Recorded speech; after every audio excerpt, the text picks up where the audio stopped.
In just a minute, I'm going to introduce you to Charlene, a wonderful mentor who has turned this tragic event into an opportunity to help heal others who are going through the same. Before we begin, I want to say that our thoughts and prayers go out to the families that have been affected by this senseless act of violence. Move aside! Move aside! And there are several bodies still trapped in the rubble, including the terrorists.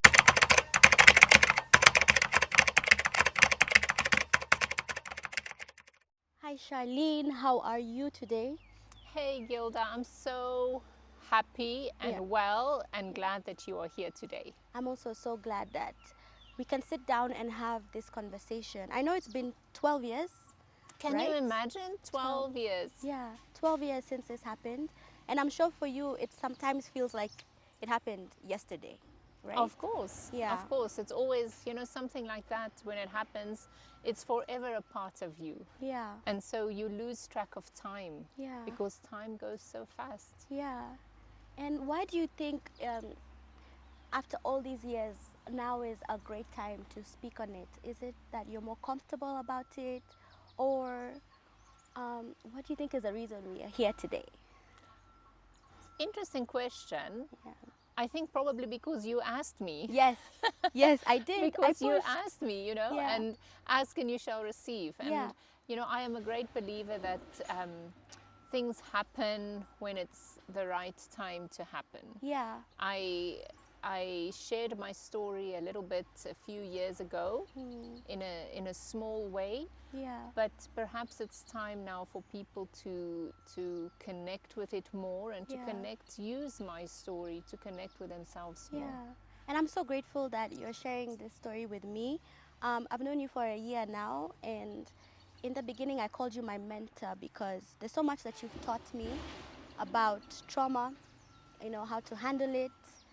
And when I heard your story, finally, I came to you and I said, I feel like we need to have a conversation on camera about this. And I'm so thankful that you have agreed. Oh, thank you, thank you. You see, it is all about timing. There's a reason why you heard the story that day and how unique it was, Yeah. the setting, to indirectly meet someone who lost a close family member, somebody that I happen to know, Yeah. somebody that was sitting maybe 7, 8, 9 meters from me Yeah. on that day. Yeah. So I've come to believe that there's a lot of hidden things. We are all connected somehow. Yeah. It is just that we forget how to pay attention and Yeah. how to be sensitive to those movements in life. Yeah. And I'm so grateful for Albane because we talk. Oh my God, we talk. When we're here, we talk. And I think it's just... We don't stop talking, right? We don't stop talking in Albane, and this is one of the key things that happen when we go through trauma. Yeah. We stop. We Yeah. stop thinking, we stop eating, we stop doing, we stop talking. Yeah. And we're as human beings, we have been created to talk and Yeah. connect and Yeah. to learn through stories. But when we experience overwhelming events, that is what stops. Yeah. But yet, that is also the road to healing, as Yeah. you have learned. Yeah, Yes. I have. So maybe as we start, I would like to know what your life was like before this traumatic event happened, or before this was even an idea or part of your life or part of your identity. Maybe you can give me a little bit about your background, just so that we can get to know you just a little bit more. Sure. I'm originally from South Africa. I've been in Kenya now for 24 years. I came in 2001, Yeah. just shortly before September 11 attacks. I was very involved in public relations and from an IT perspective, and did a lot of work with companies on their internal solution design, and I traveled across Africa doing a lot of technical type of work and public relations type of work. Yeah. If you were to tell me anything or ask me anything about mental health or mental well-being, Yeah. I would have said, yes, that is for those people, you Yeah. know, those people that is not us. And so mental health, stress was very far from me. And I find it very interesting because my life comes from trauma. My life comes from adverse childhood experiences, having gone through trauma, experienced trauma from a very, very young age. Yeah. And the thing that I've come to learn is that if we are not awakened to how our life experiences affect us, the effects thereof, what actually happens is it becomes defects, you know, and we start going through life developing belief systems that, you know, oh, this is just how my life is, I will never be happy, I will never find that special person, or my life is just about survival and 8 to 5 and that's it. And I think for the most part my life before Westgate was just that. It was very small. It is what your 8 to 5 is. It's what your family life is. And we are just floating. We are just floating through life. Yeah, yeah. And you had a family, you had small children at that point? No, I did not. Oh, okay. I was, incidentally, 2013 was a very big year for me. Yeah. I got married in 2013. Oh, wow. In January. Yeah. And so in a new marriage, in a young marriage, a lot of excitement, you know? Yeah. A lot of excitement. We got married in January.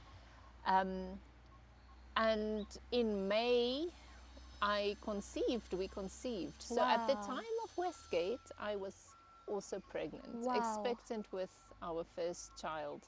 Wow. So it was a very, very big, humongous, life-changing moment in many aspects. Yeah, so a lot of everything that was happening, it seems in 2013 was like the fairy tale, right? Yes, fairy tale beginning. Yeah. But we all know the myth about fairy tales. Yeah. There is a dragon somewhere. It is, right. That's so true. Or an ogre. Yeah. Yeah. So maybe about that day, can you remember how it started out for you? You know, this is, you asked me, you alluded to this a little bit earlier, wondering, you know, did I have a premonition? Yeah. You know, many people have a premonition that, oh, maybe today I shouldn't go out. With me, it was the opposite. I was meeting a very good friend of mine for coffee, and we planned to meet at a coffee shop that was behind Westgate. It was, the name escapes me. And on the way there, my friend called and said, you know what, it's a bit cold this morning, and given that you are pregnant, maybe it will be nicer if we meet at Westgate so that we are more enclosed and it could be more comfortable. Yeah. And so for us it was the opposite. It was as if we were directed to be there. To be there. To be there that day. Yeah. And so that is how we chose to go to Westgate. And like it would be any other Saturday, people meeting for business, families going for their shopping, friends getting together. Yeah. Normal Saturday at Westgate. Exactly. There was a big cooking competition. So there was a lot of family activity on that day. Yeah. And there are people who, the reason I asked you about the premonition thing is, there are people who are kind of guided away from going to Westgate. Like, yes, I'm sure you've heard those stories. Yes, many of my friends, even after Westgate, they would say, you know what, we were actually on the way there, but we got a call. Yeah. Or we were on the way there and we got delayed. We got delayed there, the Uber didn't come. Yeah. Whatever the reason, and I do believe in life that there are times when we have these premonitions, Yeah. and they are given for a reason to us, and we need to listen to them. Yeah. Yes. Yeah. Wow. I find that so so crazy that some people were guided there, some people were guided away, you know? Yes. It's quite interesting. And you know, we can spend a lot of time and energy contemplating that Yeah. and try to pick it apart and try to understand why. And maybe there are questions in life that we will never know the answers to. True. But it depends on your belief system. Yeah, You know, yeah. if your belief system is in a higher power or in God, Yeah. whatever your belief system is, you know, you can put it through that filter and say, okay, God wanted me to be there, or my higher power did not want me to be there, or my angels Yeah. guided me to do this or to not do that. Yeah. Whatever it is, and it speaks for me to a level of a spiritual awakening. Yeah. You know, a Yeah, spiritual awakening, and we shy away from this conversation of spirituality. But here in Albania, we have a famous saying that religion is for people who fear hell, Yeah. but spirituality It's for is those for those who who've have been been there. there. Yeah. You know it well. Yes. You know it well. Yeah. The spirituality is for those who've been there. And so it is about a deeper relationship, first and foremost, with yourself, understanding of self, with others, having that sensitivity that we are all connected somehow, and your higher power, if that is your belief system. Yeah. And if it is not, that is okay, It's okay. because that is your belief system and that is what is important to you. Yeah. That is Yeah. your framework. Yeah. Yes. Yeah. So maybe Charlene, you can tell me what were you doing before you heard the first sounds of gunshots?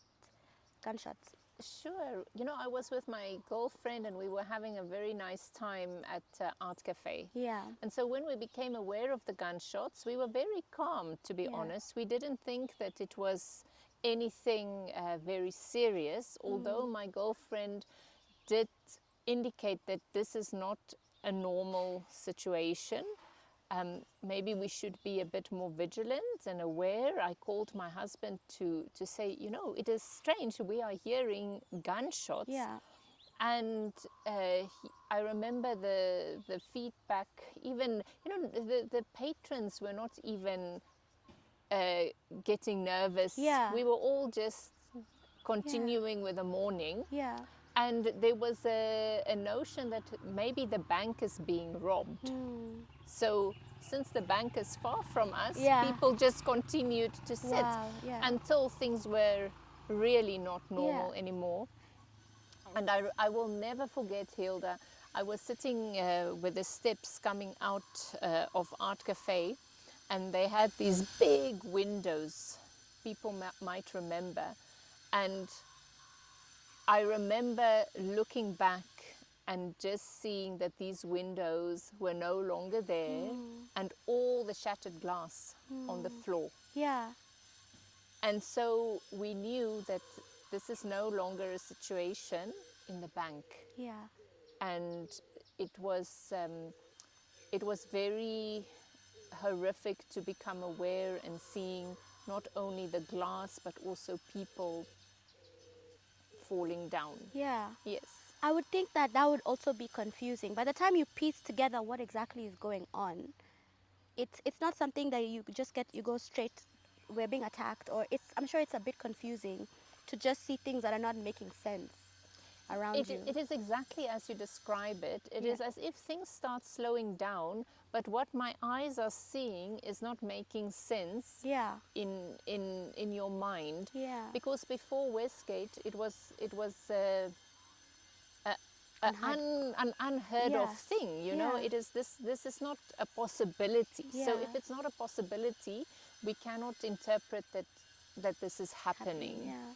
But very soon, your survival instinct kicks in. Yeah.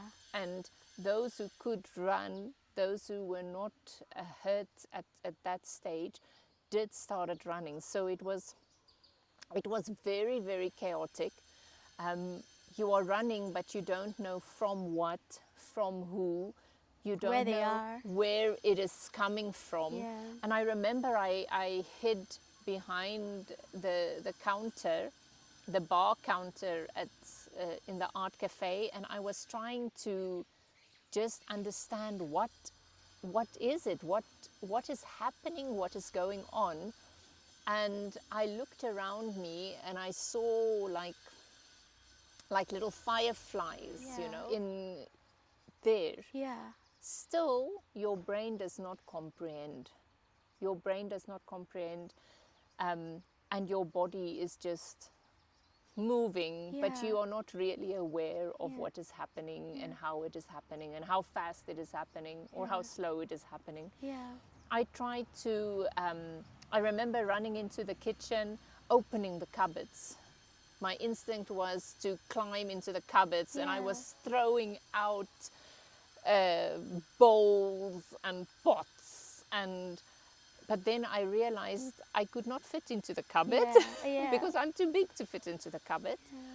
And as such ran out to the service lane, which was then used for deliveries.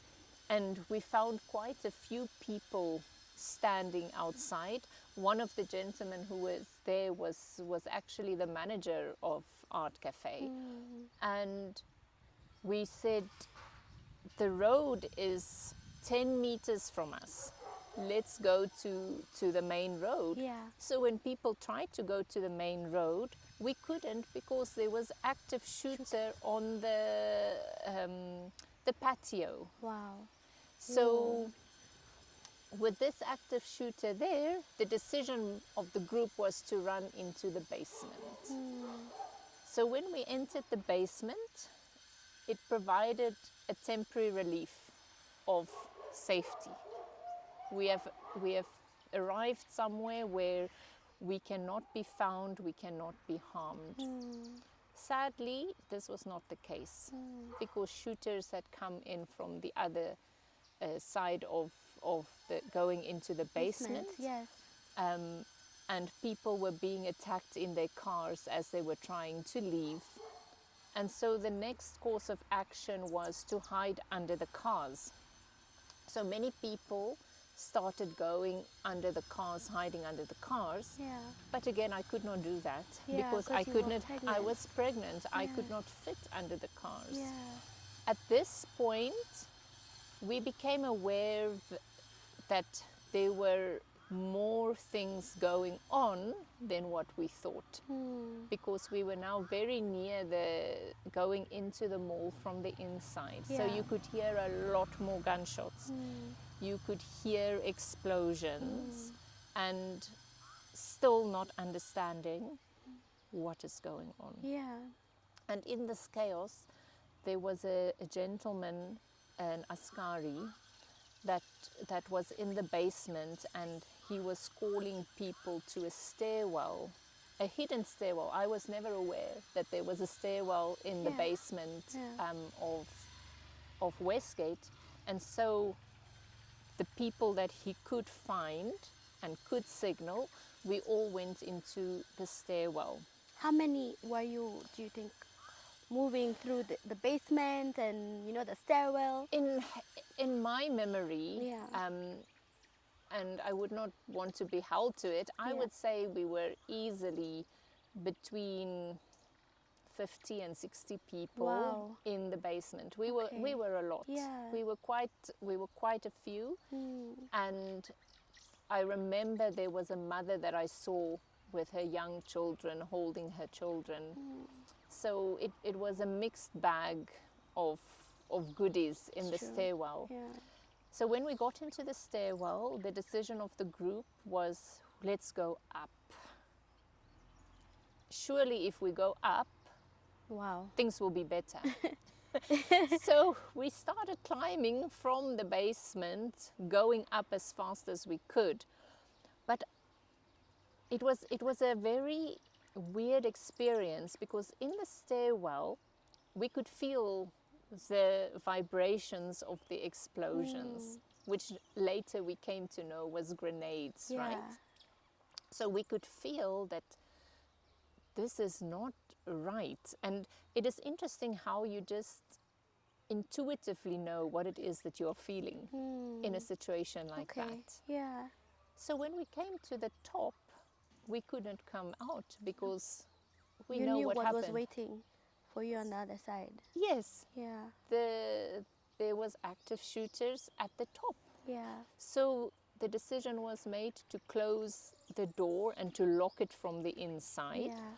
And then we tried each and every floor. Where do we get out? Where do we get out? And every floor where we went, where we tried to get out, there was chaos. And so we ended up being sort of trapped Yeah. in the stairwell. By this time, things became very quiet in the mall. You could still hear gunshots. You could still feel vibrations here and there. And it dawned on all of us that where we are, if we are found, Yeah. it is just to drop one grenade. And I remember being in the stairwell trying to reason logically where would be the best place for me to be in the stairwell if a grenade was dropped. Yeah. Do I need to be next to the wall?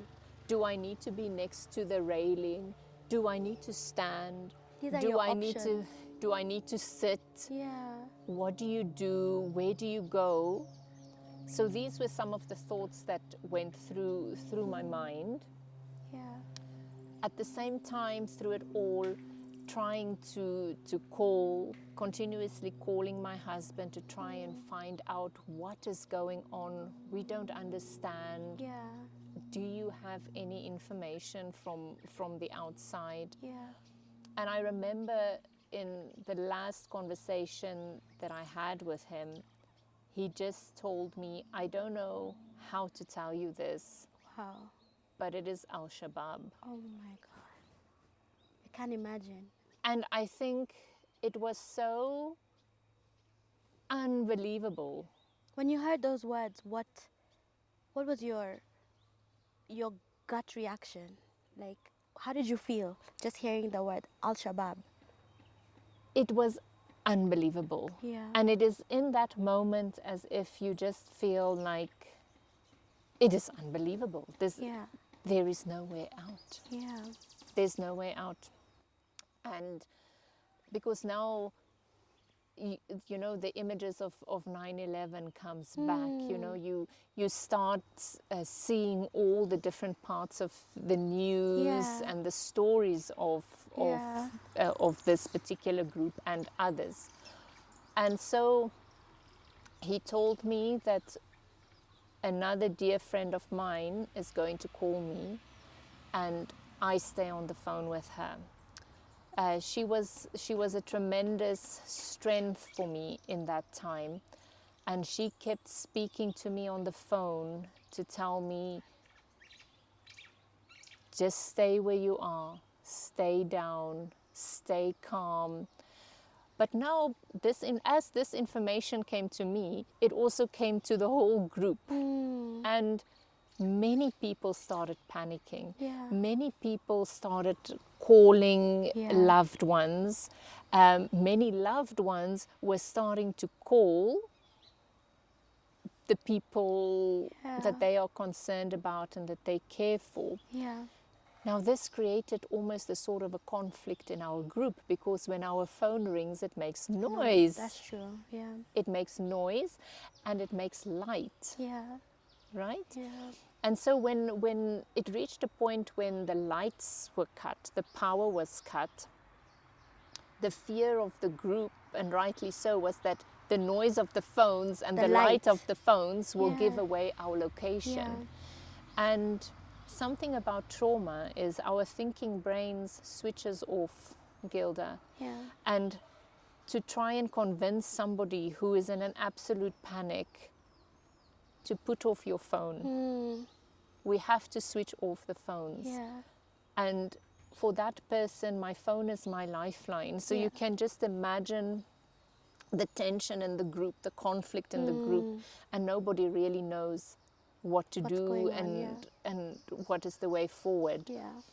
And when the decision of the group was made that everybody will now switch off their phones, you will put it on silent for the safety of the group, I remember I started typing messages. I typed messages to my husband, to my brother, to my mother, who's back in South Africa. Yeah.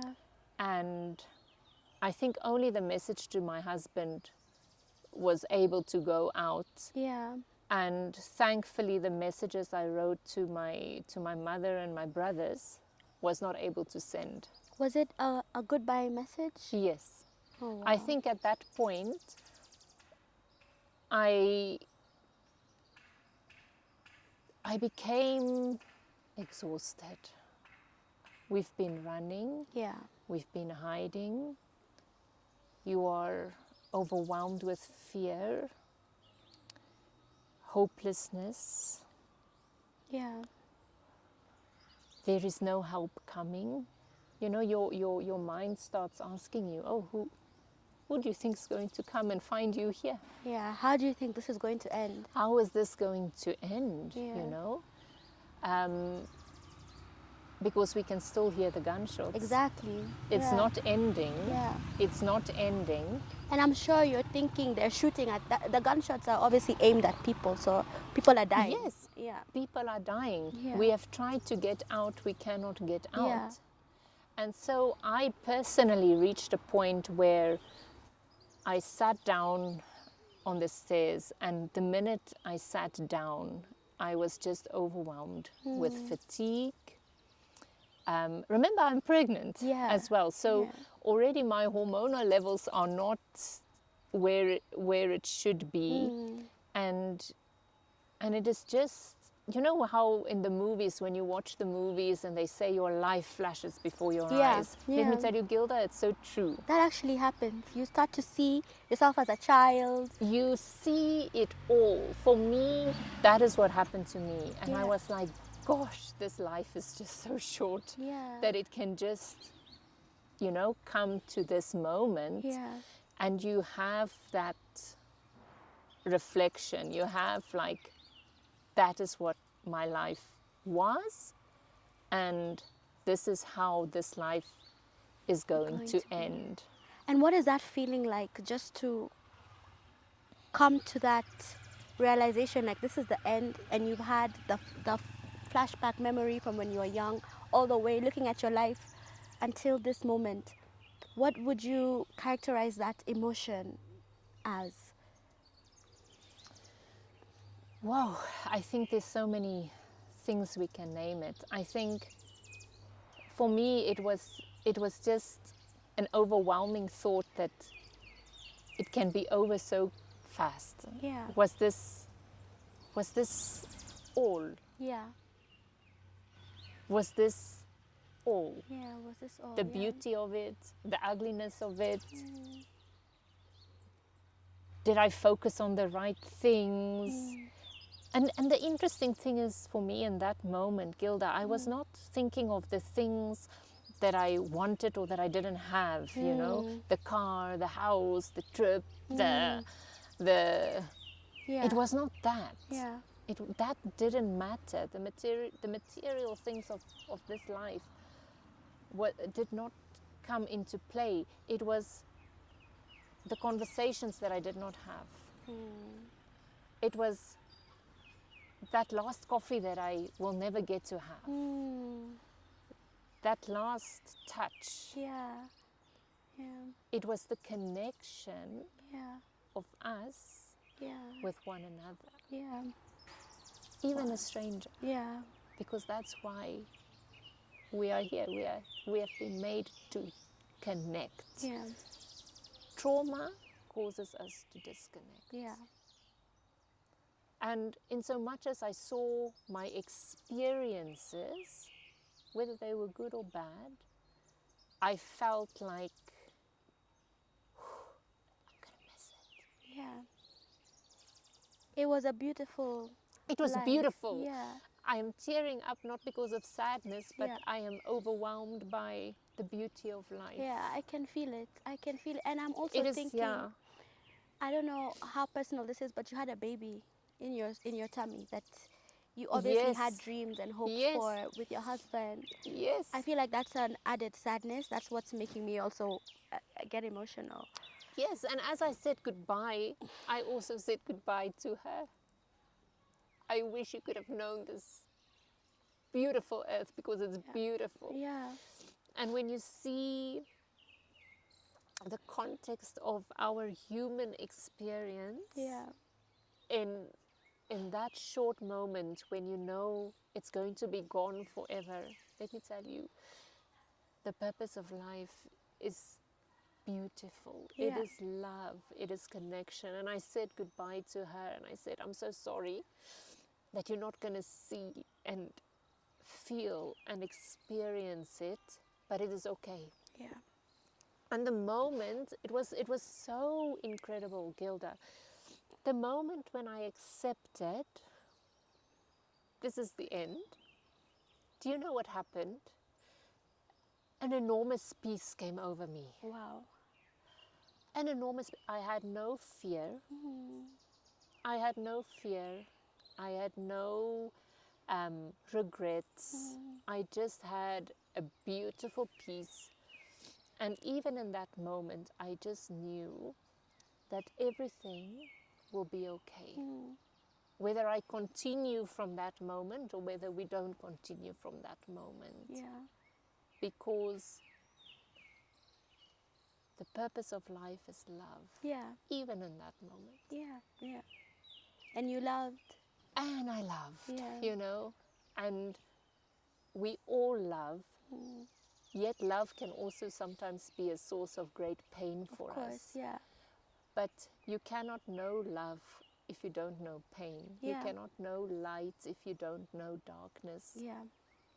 You cannot know life if you don't have pain. Yeah. You know, it's like if you don't know what hunger feels like, how are you going to enjoy a nice spaghetti bolognese? Yeah. Yeah. You It's know? true. Yeah.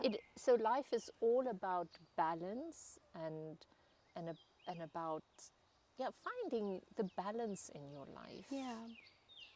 And so in that moment when there was great peace and acceptance and surrender, that no matter what is going to happen, it's going to be okay. Yeah. It's going to be okay.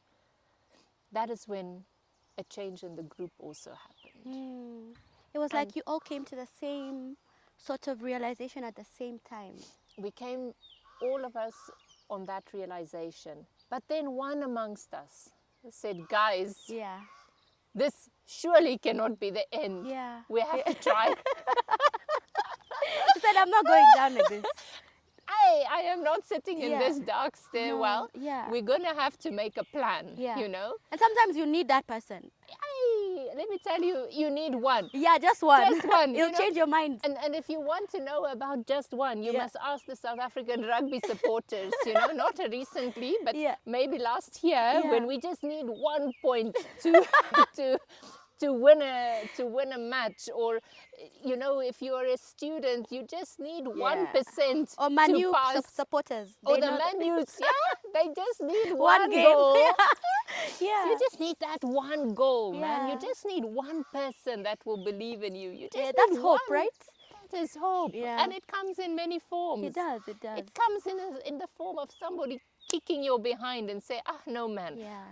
come, let's walk this road Yeah, together. And yeah.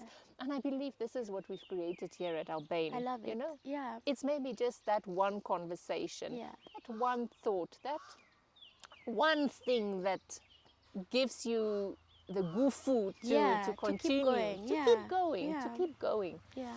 And this guy, he was a Nakumat employee, and he said, no, we have to get out of here to the bigger store. Okay. We have to get out of the stairwell, because now we were running out of air. It was becoming very hot in the stairwell. It was becoming heavy to breathe Yeah. because there's no air inside, and it Yeah. is a narrow stairwell. And he said, no, if we can get out of this stairwell and we can somehow make it to our store, from there we can get to the road. Yeah. And so people said, yes, this sounds like a great plan. Let me tell you, I was defeated. I told the group, you know what? You guys go ahead. If you make it, you will send somebody back for me. Yeah. Because You are not. me, I can't. Yeah. My arms don't want to work, my legs don't want to work. Yeah. It's not possible for me. I And wish your you well. friend, was she also with you? My friend was not with me. We Yeah. got separated at Art Cafe Okay, already. Oh wow. Yes. Yeah. So we you got didn't know separated. what was going on with her. She didn't know I what have was no going idea on where with she you. is at this point. Yeah. But God is so great. Her fiance at the time happened to be in the stairwell with me. Oh wow. Now see this, the hand of God. Yeah. He was not there the day with us when we were having coffee. Yeah. He decided just to come back to check on her Oh. and got caught up in Yeah. all of this and ended up in the stairwell with me. Wow. Yeah. And he happened to know, no, I don't think they knew each other, but him and another gentleman said, we are not leaving you Yeah. behind. Yeah. We are going to carry you Yeah. with us. And I said, no. I am going to hold you up.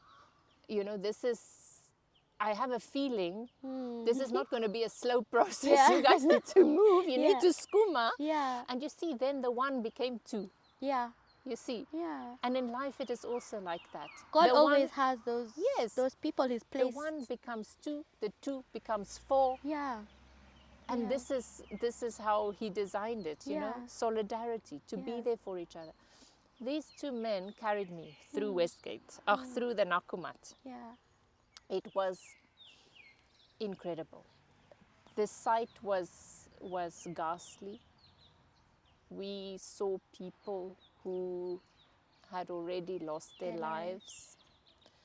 We passed people who were badly injured and could not continue their process.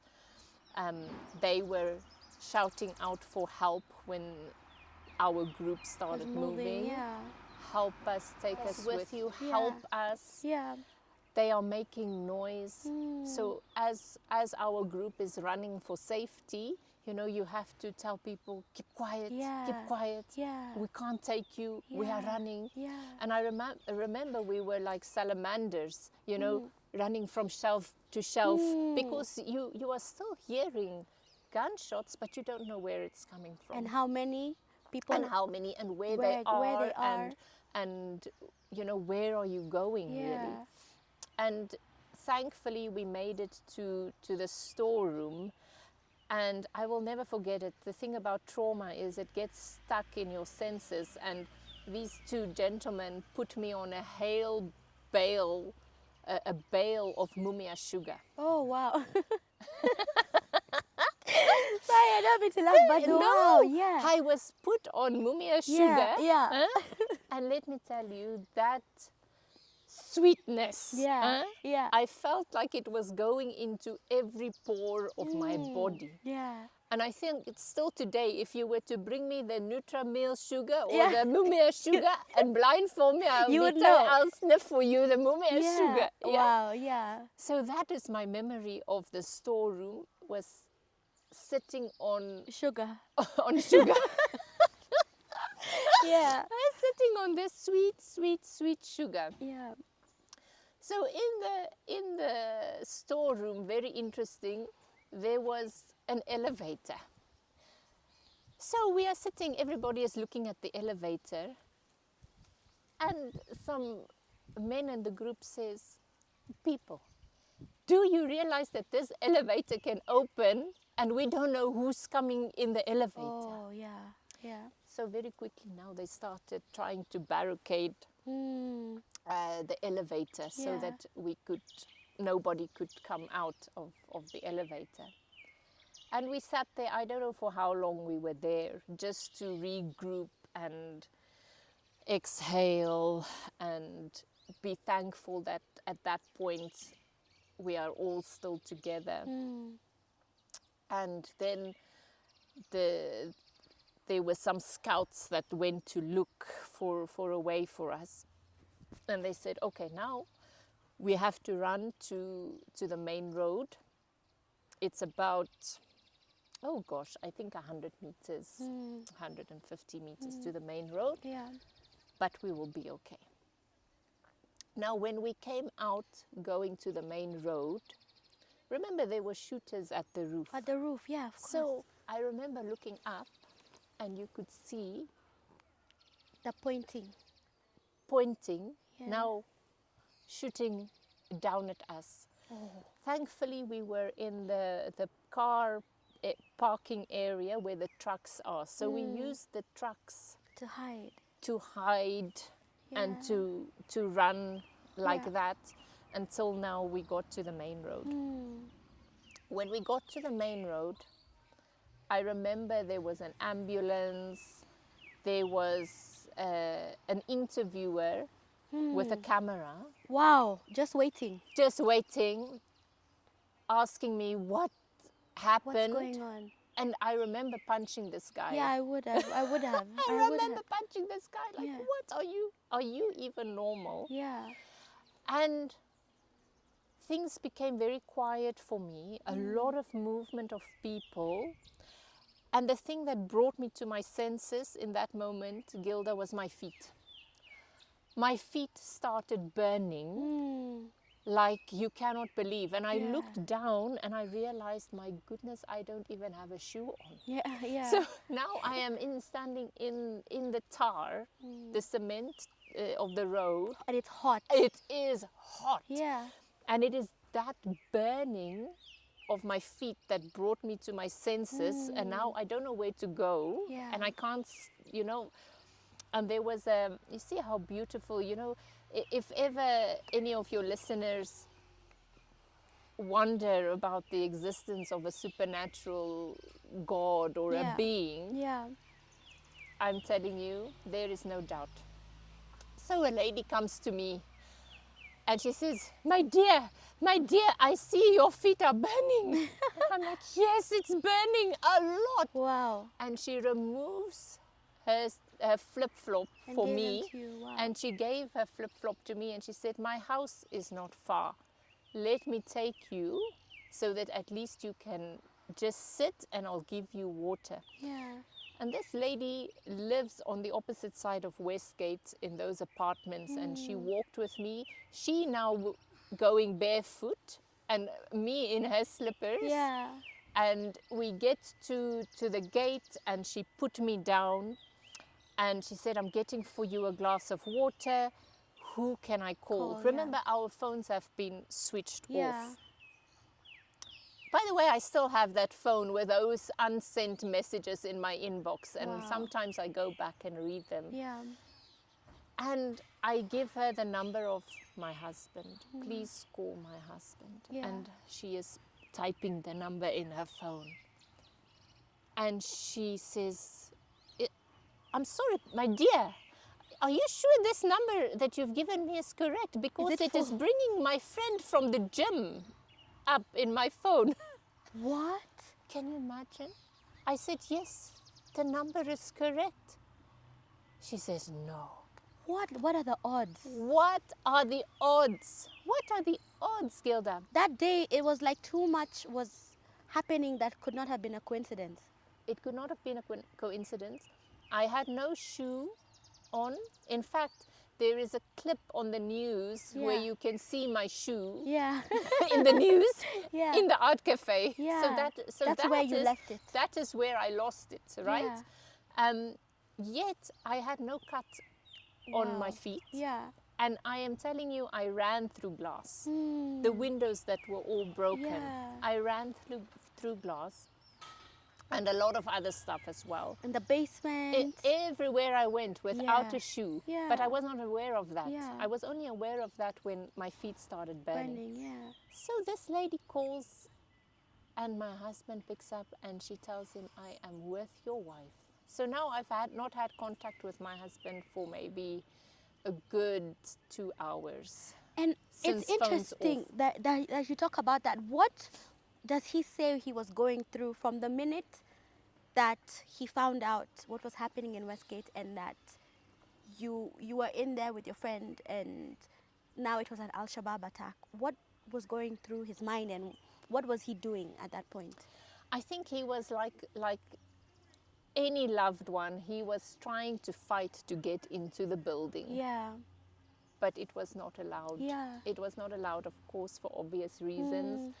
And I think in those hours that he did not hear from me, I think that was his own Westgate, Yeah, Gilda. I can imagine. That was his own Westgate. That was his own hell. He's hearing the gunshots. He and he's doesn't thinking, know.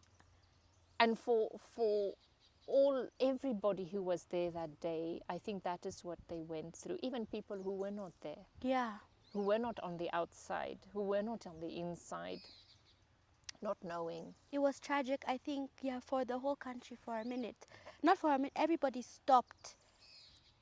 And we felt how big this was, how sad we were for everybody who was trapped inside. Like you said, it was like our own Westgate as well. Yes, it is your own Westgate. And the thing is, in that moment, when you realize that the connection is about to be lost, Yeah. and the human connection, right? That is what really Is. brings hell Yeah. about Yeah. for us. Yeah. Because we lose connection, we the connection. lose relationship. Yeah. Yeah. Because I think allowing a loved one to rest in peace is one thing that we can try and get over, but losing that connection forever Yes. is where the grief really kicks in. Yes. Yeah. Yes. And that is why it is so important to take care of our belief systems and our spirituality, and having that awareness on how we treat people, you know? Yeah. Because it's so easy if we're in a bad mood, I treat you badly. Yes, because I don't know you. What do I care? Let me tell you, when you are at that door where you're about to leave planet Earth, Yeah. whatever your belief system is, Yeah. even that connection Yeah.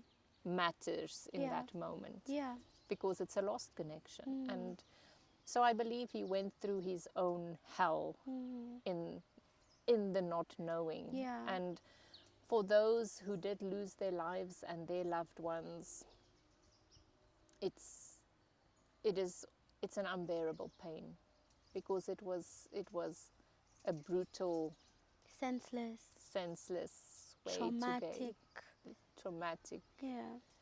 way to go. Yeah. you It know? was nothing that you could ever sort of think up, like a person can pass away from disease, they can pass away from car accidents, they can pass away from these other things, but getting killed in a terrorist attack is something that you could never dream of, you know?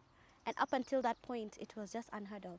It was unheard of. It Yeah. was unheard of, and it shook what I believe the foundations of our beautiful country. It shook Yeah. our sense of safety, of belonging.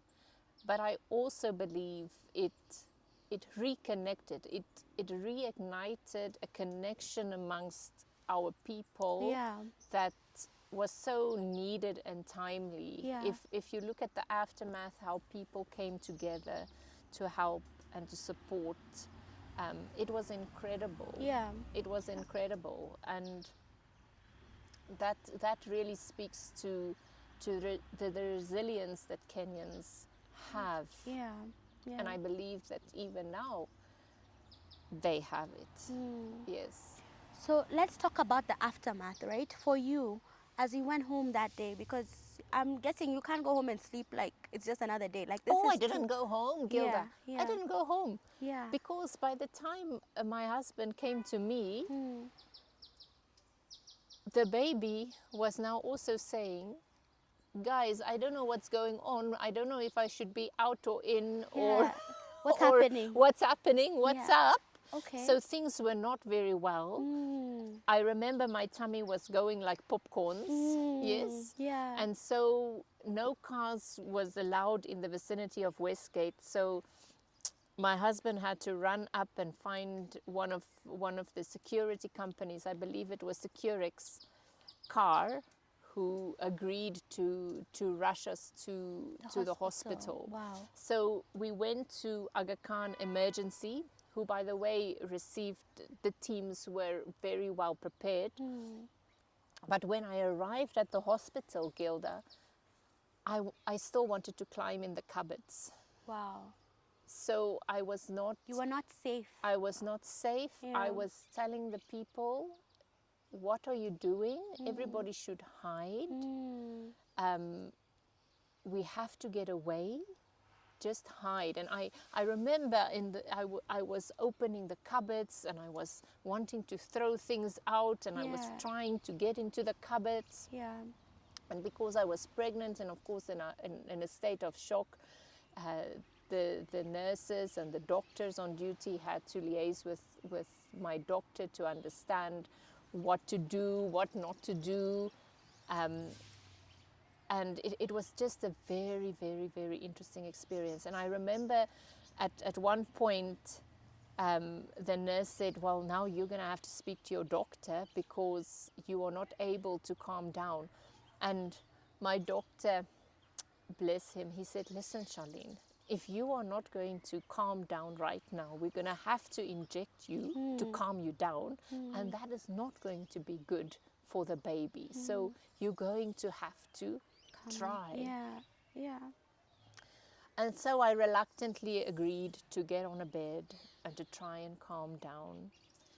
And it was at this point, and you can edit it out if it's too graphic, I realized that I had sued myself. Yeah, wow, that is shock, right? That was now shock. You see, you don't need to use these functions when your life is in danger. Yeah. And I remember sitting on the bed thinking, oh my days, what has happened? You know, how could I possibly do this? Yeah.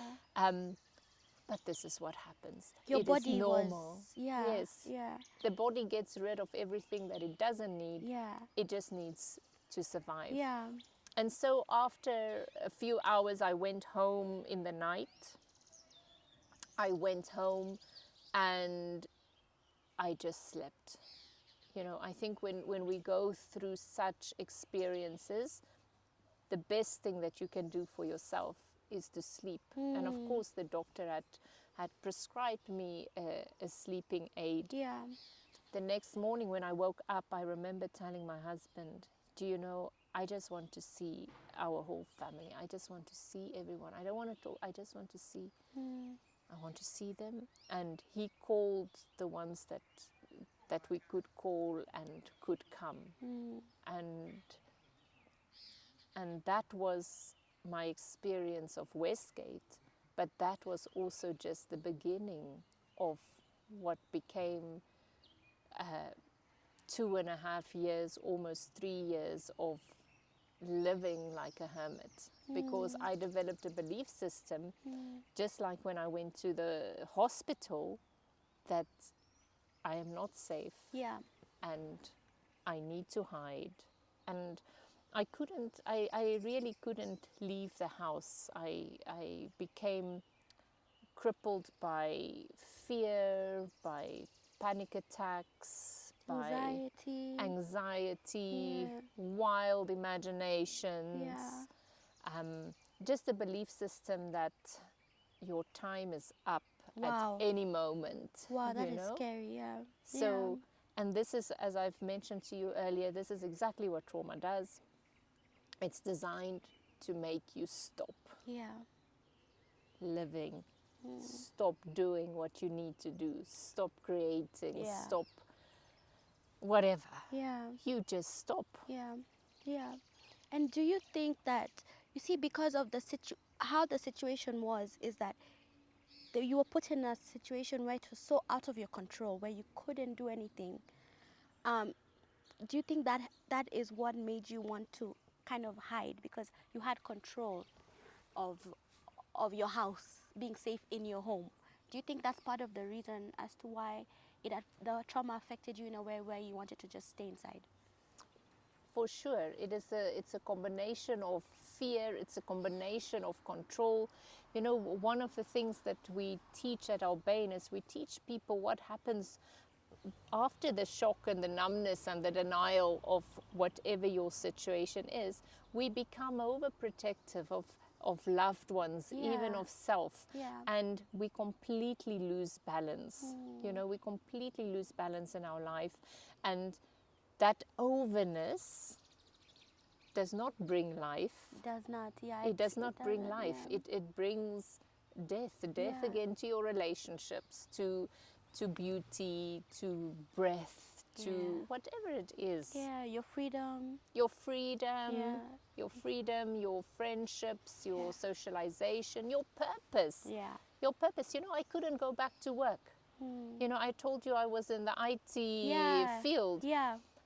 For me to think that I have to go and sit in an office, there is no way. I mean, Yeah. are you smoking something by Yeah. telling me, don't To you go know that back. the building will be attacked? Yeah. You see. And I think that's also what happened with a lot of people who survived. They were also expected after a while, like, now enough time has passed, we can go back to normal. But there is no normal for them. There is no normal. Yeah. There is no normal. The normal becomes abnormal and the abnormal becomes normal. Yeah. So for me, normal became not to connect, not to go out, control everything to do with the baby. You know, Yes, exactly. baby can't go out. Baby Yeah. can't meet anyone. Yeah. Baby can't. Nothing. Baby has to be close to mom, like, that's it. Baby just has to be in the house. Yeah.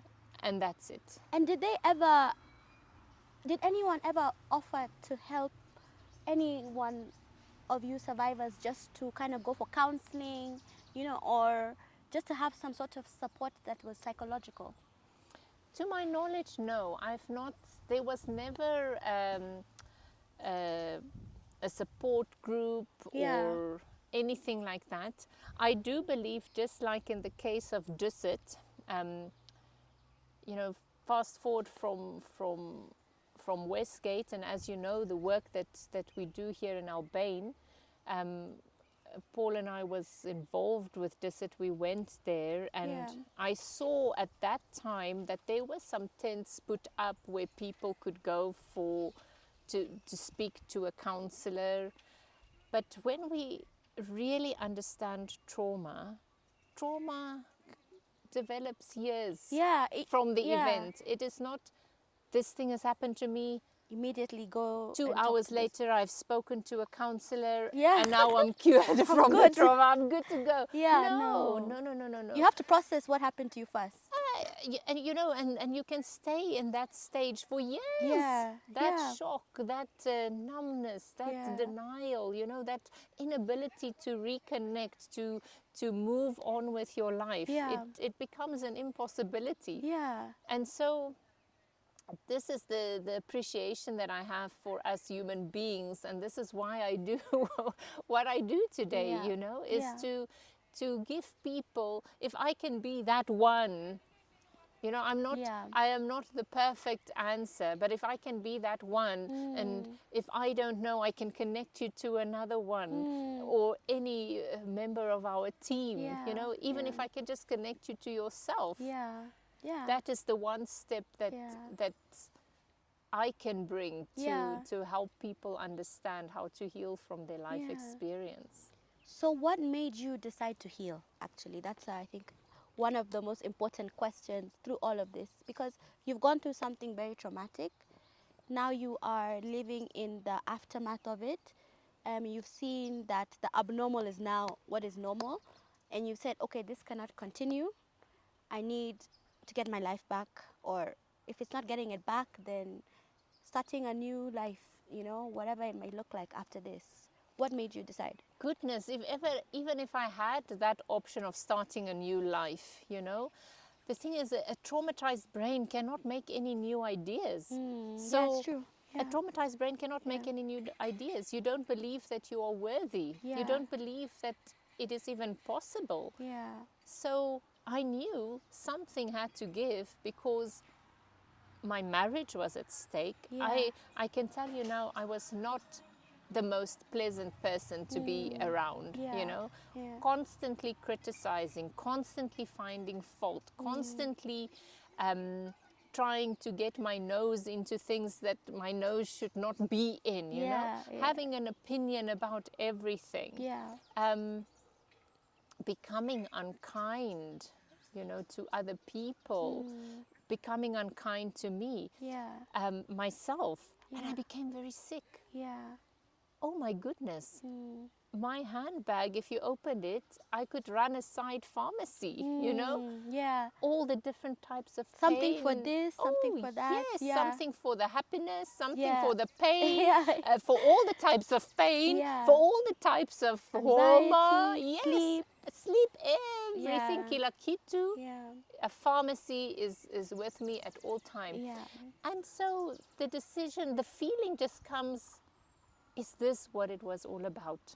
You know, I had flashbacks of myself in the stairwell when you saw everything, and it was about the connection that is about to be gone. And now I've arrived here where it's like a broken radio, you know, it is crackling and it's not going well. Yeah. And to ask the question, is this really it? And where's the connection? Where's the connection? Yeah. You know, I'm not connecting to my husband. I'm not connecting with my children. I'm not connecting with myself. I'm, you know, I'm not connecting to God. You know, I am in a state of confusion and illness and no purpose and no meaning and fear. Yeah. And that is not how I want it to be. Yeah. Yeah, and it's unfair because this is not even something that you asked for but you had to deal with. And sometimes life does that, right? Yes. It gives you situations that you never asked for, but you're going to have to deal with it and make it to the other side. Yes, Yeah. you have to deal with it. You have to find the courage to deal with it, you know? And so all of us have a Westgate moment. I'm so convinced of it. All of us has a Westgate moment. Yeah. See it as your rock bottom. See it as your challenge to make a different choice for a different way of living, a different way of being, an awakening. Yeah. And I had many therapists, many conversations, many interventions, and somebody told me about a guy that they know of. Yes. You Yes. see, the one. The one. Another one. Yeah. You know, you just need the one. Yeah. A guy that they've heard of, that they think he knows a little bit about trauma. He works with war trauma. Yes. Huh? Yes. And Westgate sounds a little bit like war. That was what you I was know? about to say. To me, the way you were moving and doing this and doing that, it sounded like a war. Yes. Yeah. Sounded a It little just bit. happened to be in a mall, but it was definitely a war. Yes. Yeah. So they said maybe these others are not working Yeah. because it was not a war, you know, Yeah. but yours sounds like a war. Yeah. So let us meet this guy and see if it will help. Yeah. So I was like, okay, fine. Yeah. We can meet. What do I need to do? No, you have to go on a course for 5 days. Yeah. I said, sorry, what? Yeah. Yeah. I have to do what? Yeah. I have to go to a place for 5 days? Yeah. Be there for 5 days? Yeah. I don't think you understand my situation. It always seems impossible. It is impossible. There is no way. Yeah. Okay. Why don't you just go for the first hour, for the first day? You know, try as far as you can and see where you get. Yeah. And that is how I met Paul, who wonderful guy. Wonderful guy. The way he sees and knows life is just incredible. So when you met Paul, what did he begin to teach you that made you start to heal? He taught me so many things, but the thing that stood out for me was he helped me to understand that what I was going through and what I was experiencing was normal. And that is how God designed our minds and our bodies to behave when our life is threatened. You see, when you go through traumatic events or experiences, you start feeling different. Like, am I losing it? You are not losing it. Your body, your brain, your mind is just trying to protect you. And so he completely normalized my experience as well as the effects of my experience. A lot of people, when we go through this type of thing, we develop negative coping skills. We develop addictions, as an example, Gilda. And you know, part of addictions is to feel so guilty and so ashamed of this thing that I am doing or that I've becoming. And Paul normalizes it and says, hey, but this is exactly what should happen, right? And once you get that knowledge and once you get that understanding, you actually in that moment get a lot of control back.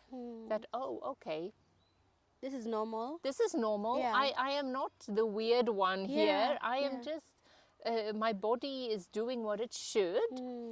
But do I like what it's doing? No, If the answer is no, okay, here is a toolkit. Here is what I can do to start changing it. Because nobody, and I can tell you this from my experience, there's nobody that can come and heal you. There is no medicine that can come and heal you. There's only one. And it starts with you. It starts with you to want to be different, to want to change how you are. So it starts with that one connection, that one thought, and then, okay, who and what is going to be my anchor? Is it going to be myself? Is it going to be my higher power? Whatever it is, it's just that one thing that you need. And what was yours? I would really like to know. Through all of this, what do you think was your anchor? My anchor through it all was God. And in my life story, I have lost God a couple of times. But he said, hey, this one, this kijana, I am not going to let go. And I can really see the hand of the divine in my life, because I should have died several times over, to be very honest. And having a renewed understanding of who he is, how he is, and his unconditional love for us is, or I found, was so profound for me. And in Africa, it's a very big part of our belief system, of our ability to heal ourselves. It was God, it was understanding, it was the gentleness of Paul.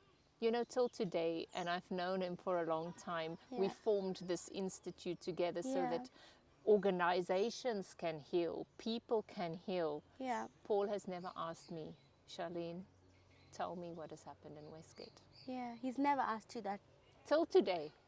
Paul has never asked me, tell me what has happened in Westgate. Because his belief is, you don't need to know the story. Which is interesting. It doesn't matter. What matters is, do you understand how you are as a result of that thing that is disturbing you? And many of us go through life not knowing that we even disturbed. We think it's true. It's true. You it's know, true. we go through life thinking we are not disturbed. And so this is the thing about Paul. He has a gentle way, he has a funny way that just kind of creeps up on you, and then you get your aha moment, you know? And it's beautiful. what do I do? You know, I went after I went through Paul's course and I worked with him for a bit, I went back to work. And after 2 or 3 months, I rang him. I said, Paul, I'm at work, but I'm not at work. I Yeah. can't do this. And he was horrified. He said that it's not possible. How can you tell me that you cannot be at work? It's not possible that you want to go home and sit again Yeah. in the basement of Westgate. Yeah. I said, no, you're not understanding me, Paul. The experience that I've gone through is so profound. I want to do what you do. I want to I help want others. to do what you do. Yeah. What should I do, Paul? Do you Yeah. want me to go study psychology? I asked him. Yeah. He just laughed. He said, if you want to know about trauma, come Yeah. and I'll teach you. Yeah. And so I started working with Paul, training with him, getting involved with his process. But ultimately, I found my passion in the brain. Yeah. You know, the brain really stuck with me. The way I learned the brain from Paul really ignited a fire in me.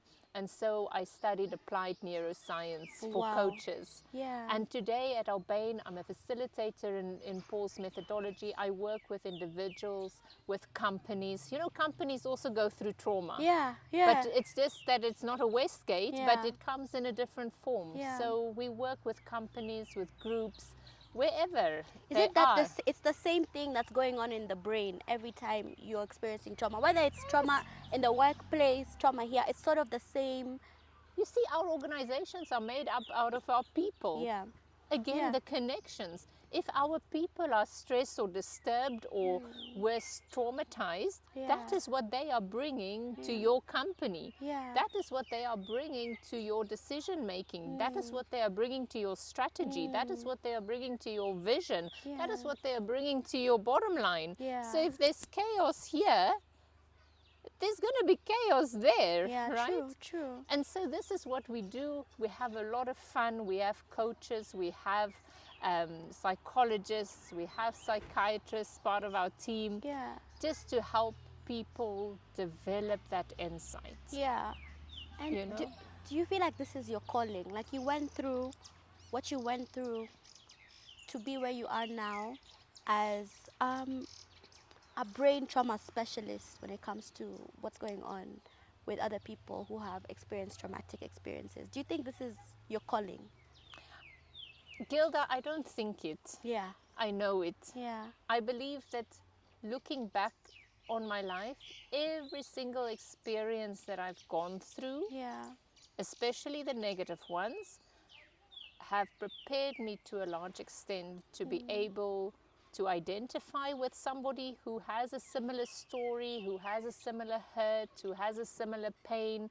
I can understand it from lived experiences, but I'm able to explain to them in a very simple way what is happening in their brain, Yeah. in their body, in their thoughts, and just give them a little direction on one new route that you can possibly Yeah. consider Yeah. for yourself, because healing comes from ourselves. Yeah. We have to decide to heal.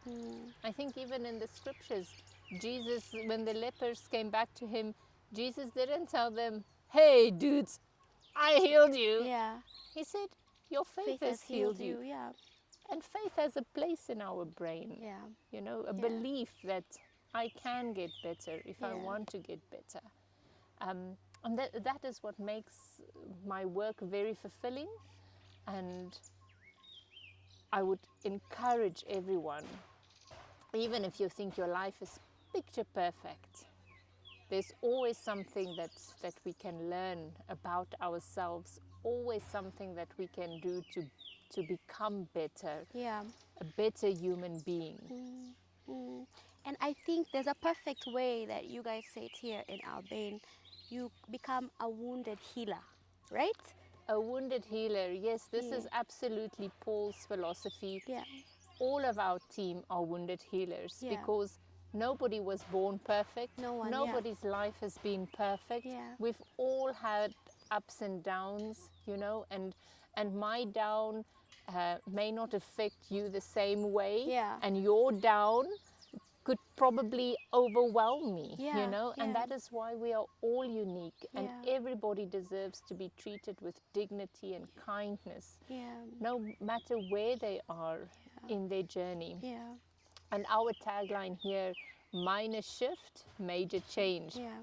So one small thing, just one small thing can change your entire outlook on life and how you experience life and how you live life. Yeah, I think your story is so amazing. There is something for everybody to just learn, that your experiences are there to also shape what you can do to help other people. You know, your wounds will make you the best healer, right? Because if Yes, you've gone through nothing in your life, you really have nothing to share with anybody else, since your life is so perfect, you know. But just the wounds that you've experienced, obviously almost losing your life, now I'm sure you have a different outlook on life. But to me, sitting down and hearing your story, I say, wow, you know, coming up on the anniversary, um, I think it's just positive to see that you've turned something so tragic into something so beautiful, in the sense that you've healed and are now healing others. it is a big, big philosophy at Albane. If you want to heal yourself, get involved with healing and helping others. Yeah. There is nothing like perspective, like when you start getting involved in genuinely, truly helping others. Yeah. It's a beautiful experience, and it cultivates a deep sense of gratitude. You know, we always focus on this that we don't have. Yeah. But when we switch gears and get involved with helping others, and we start practicing gratitude on a daily basis, more shall be added. Yeah. This has been amazing. I think we've laughed, we've cried. Like you said, we've Yes. laughed and cried at, it's not that we're sad, but because life is beautiful, right? And it's a gift, and to just be alive every single day is a blessing, helping other Yes. people. And I just know everyone else who's watching at home is also going to look at this story and feel the same way I felt, you know, listening and now listening to the whole thing. So I thank you so much for just sharing that with me and with everyone else. Thank you. Thank you, Yeah. Gilda, for coming and taking the time. And it's been so good to have you. Yeah. Anything else you want to say before we close? Maybe being the anniversary, or whatever it is, like a parting shot from you. Because I like to you know, hear your thoughts at the end. You know, a lot of people may wonder if, especially if you are down today listening to this episode with Gilda, Yeah. and things seem dark, and you wonder, what is the purpose of life? Why are we living? You know, Yeah. what is the purpose of it? Yeah. The answer is already in the sentence. The purpose of life is to live it, you know, and to live means to be. So I want to encourage you to make that one call, write that one sentence, make one decision differently from what you did yesterday, that minor shift, and see the change that